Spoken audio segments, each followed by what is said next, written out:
Ladies and gentlemen, it is my pleasure to introduce Garner Ted Armstrong of Ambassador College with The World Tomorrow.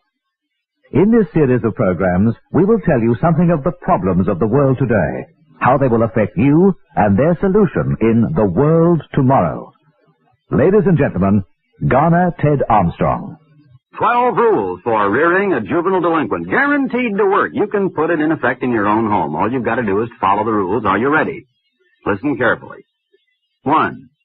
Begin with infancy to give your child everything he wants, everything you can possibly provide him. And if you can't provide him enough in the way of materialism, of material goods and things, then certainly, by all means, give him everything he wants when it has to do with his own way.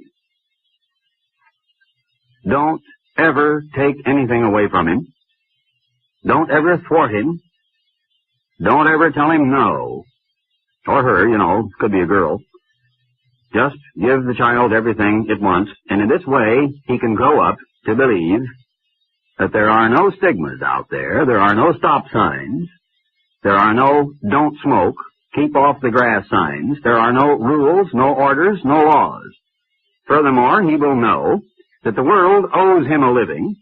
He will know that the world is only out to get him, because every time the world says no, because Mommy and Daddy never did, he will know the world has it in for him, and he will feel horribly defensive. 2. While he's real little and he first comes up with some of those bad words, laugh at him. In that way, he will chuckle and he will think he's cute, and he will be very proud of himself for having gotten all that attention. And the power of shock, of saying a cute little four-letter word that just absolutely drives his mother out of her skull, that stands his father's hair on end, and that sends the Ladies' Bridge Club out screaming, like the Dennis the Menace strip, that type of thing. He'll think that that's real cute, and then a little later on, when you really get some choice words, why, you won't be shocked. Just drive you right up the walls. About the new Los Angeles garage. Heard about that one, didn't you? They got a unique way of parking cars down there, new Los Angeles garage. What they did is just hook up a record of Tiny Tim to the loudspeaker, and it drives the cars right up the walls. Then number 3, never give this kid any spiritual training whatsoever. Never talk to him about morals, about any kind of a spirit being. Don't talk to him about God. Don't give him any religious training. Don't give him any moral or spiritual training. What you do is wait until he's 21, and then let him decide for himself. The only trouble with that third rule is that a lot of times they beat you to it at about age 15. They've already decided for themselves by then. Or age 16. And by that time, you can't even handle them anymore. And you will find out by age 21 they're not about to change their opinions that they've already made by age 13 or 15. But if you refrain from giving them any spiritual training, and you might as well, because you probably are incapable of doing so anyhow, because you might not have had the proper kind of spiritual training. And if you did, you never looked into it to prove it, or you would have found it probably was shot through with all kinds of tradition and errors, and those who gave you the spiritual training were only perpetuating what they themselves had been taught. And that's kind of like Granny Goose, or Goose rather, well, it could be Goose, I don't know, depending on what language you're using, and Mother West Wind tales, Jack the Giant Killer, that type of thing. And the tales that you were told about religion as you grew up, the kind of spiritual training a lot of people got, was not necessarily all that accurate, So if you avoid or neglect giving your child any kind of consciousness that there is a higher power, and let him wait until he's 14, 15, 17, or 21 to decide for himself, in this way, you will leave him without a moral guide. He won't ever think that there is somebody else watching him other than human eyes, some greater power that has the say-so over his eternity or his eventual destiny, and therefore there won't be any type of stigma inside his mind which would make him conform to any particular moral pattern or another. There would be no consciousness of a God or a higher being which would stand him in good stead if Mom and Dad aren't there to watch. There wouldn't be any restraints if you neglect giving him any spiritual teaching. Now, as the second part of that third rule for rearing a delinquent child, better than that, even better than not giving him any spiritual teaching, if you want to really drive your kid up the wall, what you do is to give him spiritual teaching. and then let him see that you are not living by what you are telling him. That works even better. What you do is drag him off to church. And he falls asleep, for the first few years. And then finally, when you get him interested in a youth group or a Sunday school or something, maybe they can get some kind of an athletic program or something to interest the kids, tea party, one thing or the other. But finally, as he's a bigger teenager and he listens to all these words like the one kid said that we interviewed in the World Tomorrow program not long ago about the drugs thing on television, he said, that was a real cool sermon. I heard these things in church and, man, that sounded good, And then we came home and everybody congratulated everybody. They shook hands at the door, and a few minutes later, why, everything was just like it was. It was right back to normal, the way it always was. In other words, what the sermon said, while it might have been a fine sermon, it might have told a few straight-from-the-shoulder points about Christian living, about how to live. But it didn't seem to have all that much effect by the time they'd been back in their own home for a few minutes. So as the second part to the third rule for rearing a delinquent child, which is never give him any spiritual training, better yet, give him spiritual training, but give him a weak, insipid, ritualistic type, and then show him by your example that you don't believe in it anyway, because you're not living what you believe. Number 4, the fourth rule for guaranteed rearing of a delinquent child, always avoid the use of the word wrong or bad or don't. Always avoid the meaning of the word punishment. Adopt the notion that the words wrong, bad, don't, evil, sin, punishment, taboo, etc., all should appear in the dictionaries only in the obsolete word section where you can go to peruse the words that a society still believing in the old puritanical do's and don'ts once used to thwart young people because all those parents and all that society were trying so diligently to keep all those young kids under their thumbs. Now, if you avoid the uses of these words, you will then, according to this theory, avoid giving him a guilt complex. And since there is no act that he may perpetrate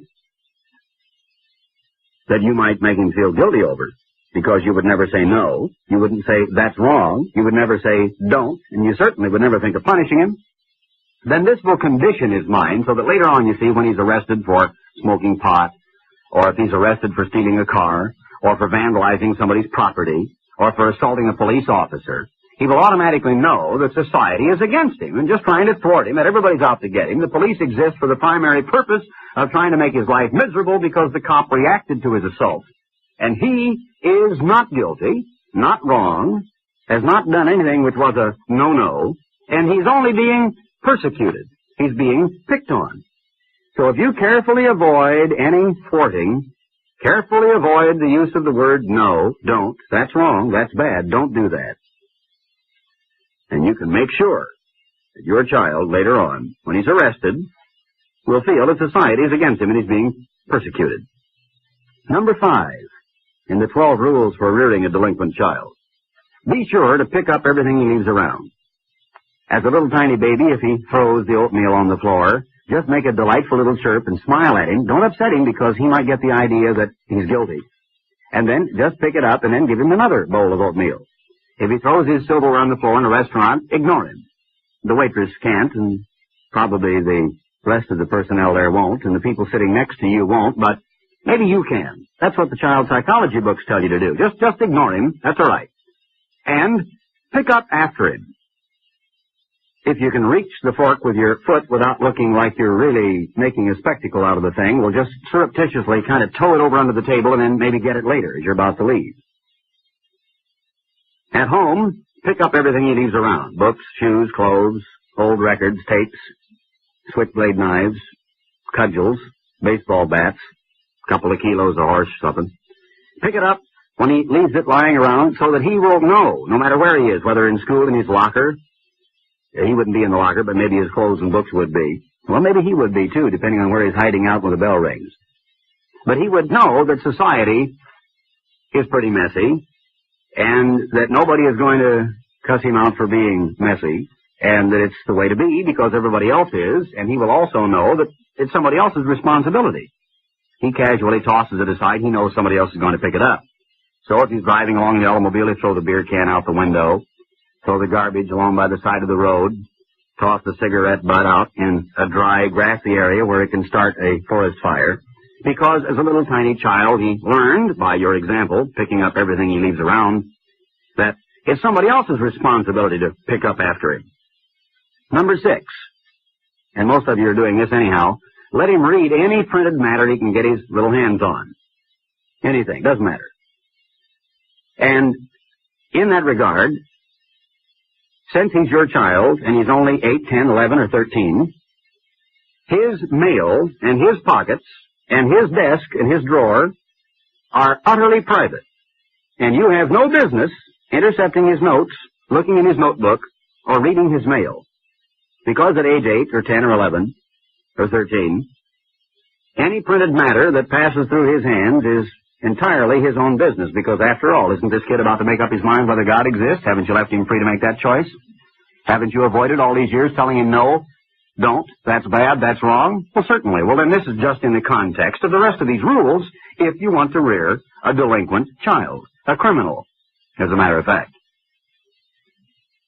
So let him read any printed matter he can get his hands on, and look at any pictures that come into his hands, and don't interfere. And furthermore, let him look at any kind of television he would like, and go to any motion pictures he would like. In short, let him choose his own forms of recreation and entertainment, and do not interfere.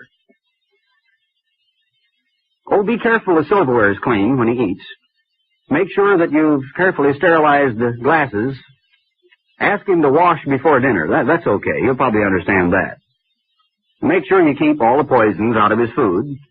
The medicine chest high enough or locked when he's a little tiny one, so that he won't get a hold of those pills you're using and end up dead. Keep all the highly volatile, toxic poisons out from underneath the cupboards when he's real young, because after all, it's impossible for you, if you're going to follow these rules, to tell him no. And he would not have any normal fear of just gulping down a good, healthy swig of detergent, as many little babies have. And it'll probably kill him if he does. So what you've got to do, because you don't want him to end up that way, and since you're not going to tell him no, and you wouldn't punish him if he did reach for that drawer, which is taboo, and you wouldn't teach him that he shouldn't reach for it, well, what you've got to do is keep that stuff out of sight and carefully protect him in a clean environment while he's too young to make those decisions for himself. Be awfully careful, then, that his physical body is clean, but don't care one whit about what happens to his mind. Let him sully and dirty up his mind with whatever printed material, whatever spoken word, whatever picture books he can get his hands on. Number 7, always try to make sure your quarrels are frequent and vocal and public in front of your children. And even if you don't quarrel frequently in the presence of your children, let them see your long, mad, angry, gray, hate-filled glances at each other in the aftermath of your latest quarrel. You see, in this way, they won't be too shocked when the home breaks up later, and they'll be prepared for the court suit over custody of the kids, and it won't be all that much of a horrible shock when they wonder which parent they're going to choose to go to live with, or tell them both to forget it. And if you quarrel frequently in the presence of your children, it helps overlap on number 3, the third rule there about spiritual training, and it hopes to accomplish the firmly believed and accepted doctrine which most kids have learned to believe now, that most parents tell them, don't do as I do, do as I say do. It will firmly entrench in their mind that all parents and everybody, the whole establishment, are hypocrites because they say one thing and they do another. Furthermore, it will undermine any attempt you had at that number 3, whether you gave spiritual training or the lack of it, because if you did, they will know that a great deal of that spiritual training has to do with kindness and meekness and peace and joy and all those fine attributes of Christianity, and that there's a great deal in there that they probably heard in some of those sermons, those dry, dead, boring, dull sermons they went to listen to about father and mother and husband and wife and about family responsibilities, you know.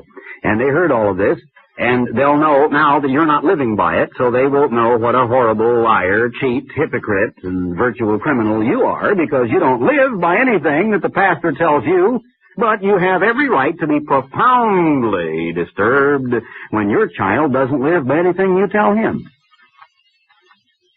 And then, since you probably rebelled against your parents, and probably don't follow the moral principles you know you should, and probably didn't pay all that much attention to spiritual training as you came along, then you can be utterly shocked, and you can tell your friends over the cocktail party, I can't understand this stupid kid of mine.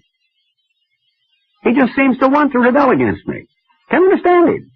All he ever does, if I tell him, do this, I know he's going to do the opposite. So I desperately try this opposite psychology. I try to tell him, don't do it. You know, he figures me out even then. I try to get the opposite response, and little snot is so sharp that he knows in advance what I'm going to do. He's got me figured out, and I can't understand why it is that he just seems to want to rebel against me. I don't dare say a word about his incredibly long and filthy hair, because if I did, you know what do? You just let it grow longer. Or maybe invite some friends in and sit around and let me stare at it. And I can't understand this. You can't understand it? Why not? If you spend half of your teenage in rebelling against your parents, there's nobody more qualified to understand rebelling against parents but a former kid who rebelled against parents. So, quarrel frequently in the presence of your children. Argue. Be loud. Be obnoxious. Dads, make your kids think that you're a giant know-it-all with an empty peanut shell for a brain and a mouth as big as all out of doors. Anytime any subject comes along, tell them that you know all there is to know about it, that there isn't anybody who knows anything more than you do, whether the subject is Hondas or automobiles. It doesn't matter. You know. And if the kid tries to argue and tell you something you learned at school that he says, well, Dad, frankly, that's not quite right, here's the way it is, what you do real quickly before he gets the whole statement out is just shut him up. In that way, he'll know what an open mind you have, how willing to admit you're wrong that you are, and how truly objective you are. And mothers, be sure to fight the feminist battle. And be sure to show your kids that you're able to rule over Dad by any hook or crook method you possibly can, and if that fails, in many cases, you could use brute force. Which is likely in some households you could see. You know, Maisie the Riveter has gone the way of all flesh. And now, after World War II, we're in the day of the new modern femme. This gal that comes home in overalls after she's been searching boxcars all day for a living, with her flashlight in her hip pocket, walks in and says, howdy, George, you know, throws a hammerlock on him, leads him over there and says, I thought I told you to get the stupid dishes clean. This type of thing. And if you're fighting that battle at home, the kids will kind of be looking back and forth, maybe help you ring the bell and tell you it's time to come out of your corner, but they won't really know which one is doing the shaving and which one's wearing the trousers, because maybe both will look sort of unidentifiably alike. It's like the two hippies that looked exactly alike that walked into the doctor's office, an obstetrician he happened to be, and it was announced to the doctor by the nurse that these two hippies, one of them at least, was pregnant. But they both wore the same clothes. They didn't have shoes on, had baggy pants and a shapeless kind of a shirt and long hair and kind of an ugly long nose. Where do these kids get all these long noses? Or does long hair just make it look longer? Anyhow, little steel-rimmed spectacles and a rope for a belt and no shoes, and they sat there fingering their love beads, and the doctor was embarrassed. He looked, and he couldn't figure out which one was the girl. And he says, how do I put this? He says, which one of you has the, well, you know, which one of you has the monthly cycle? And she elbowed the guy, and she said, well, it must be him, because I drive a Yamaha, or a Honda, whichever one it was. She wasn't quite sure.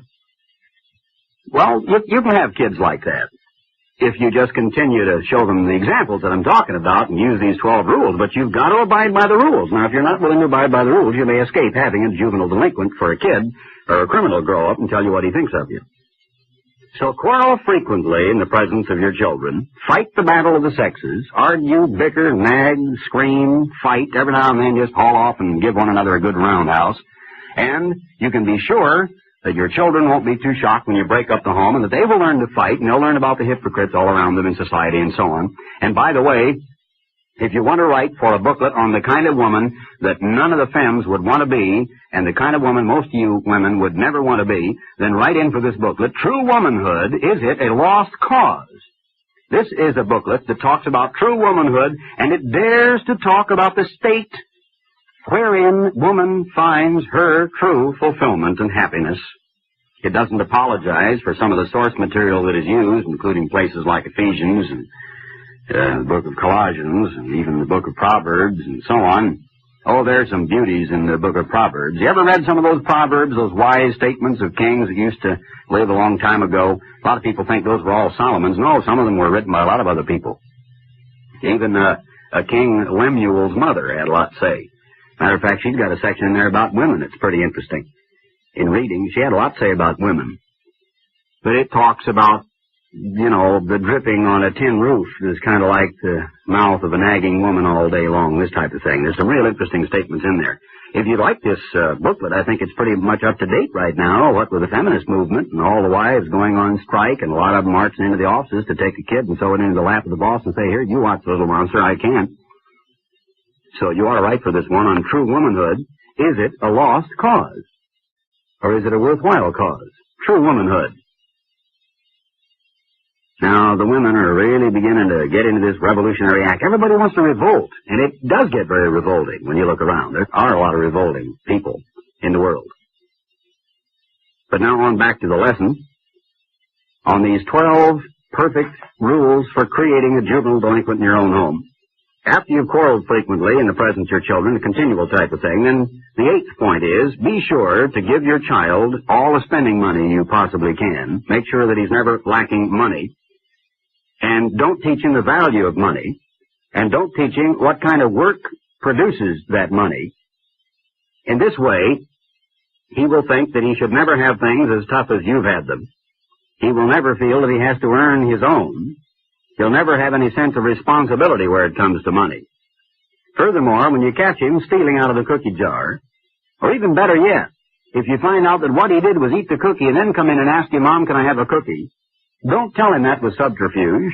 Don't use any evil words like, well, you little cheat. Don't you realize that's tantamount to lying and whipping? Because if you do that, you're liable to straighten him out.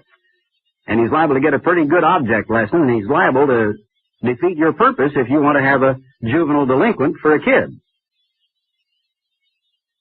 So, give him as much money as you can possibly afford. Never make him earn his own. Why should he have things as tough as you had them?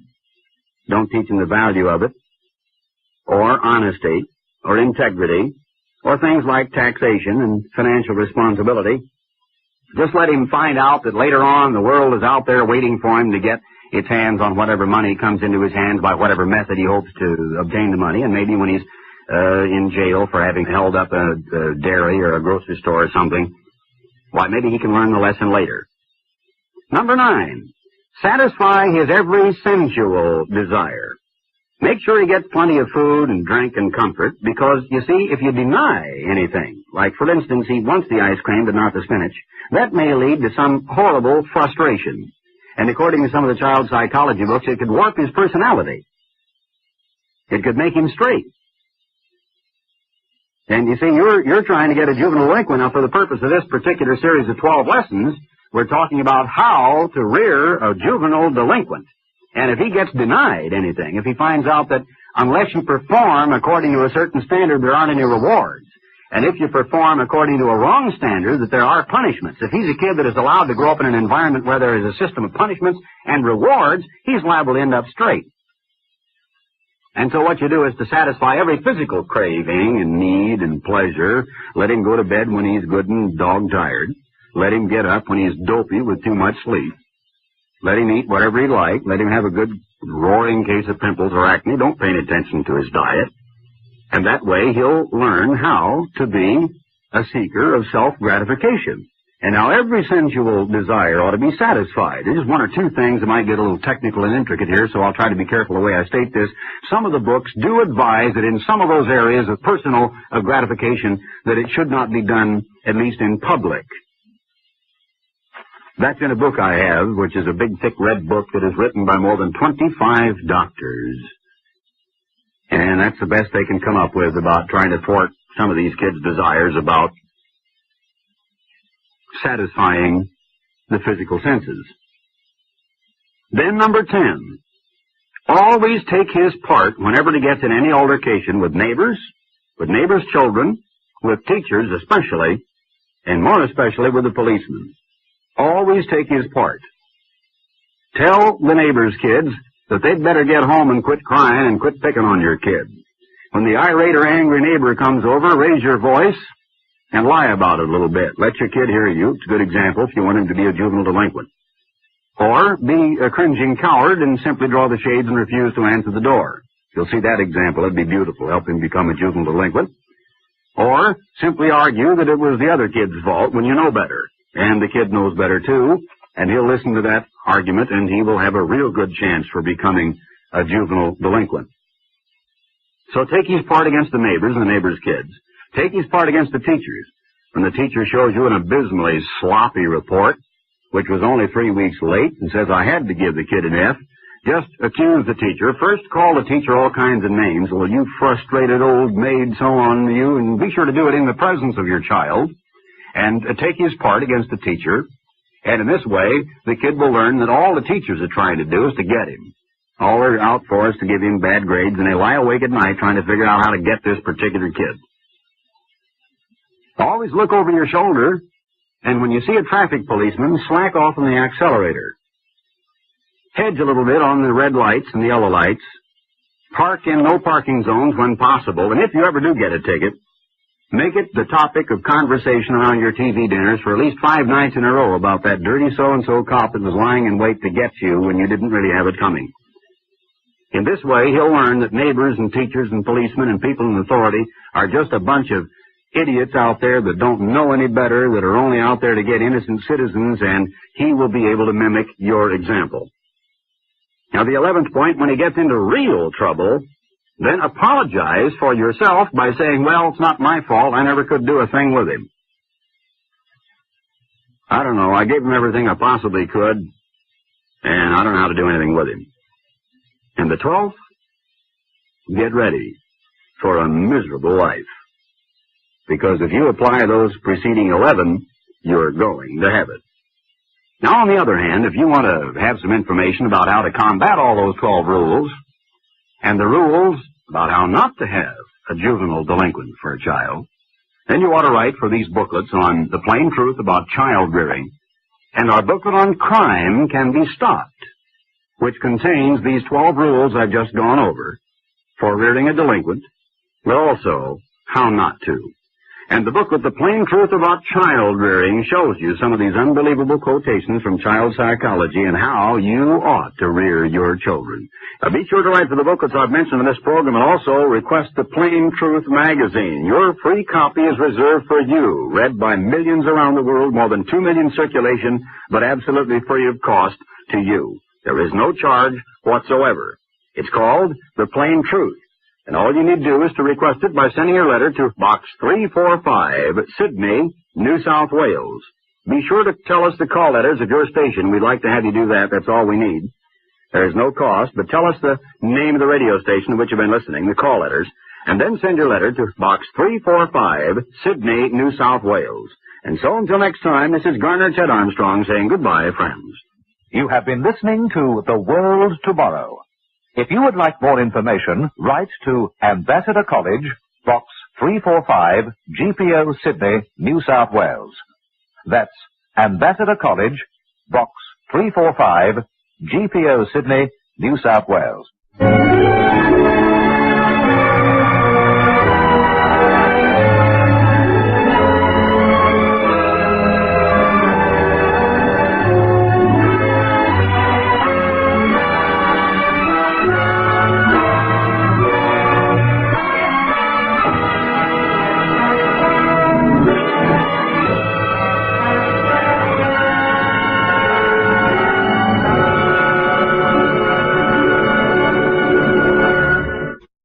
Additional programs and literature available at hwalibrary.com.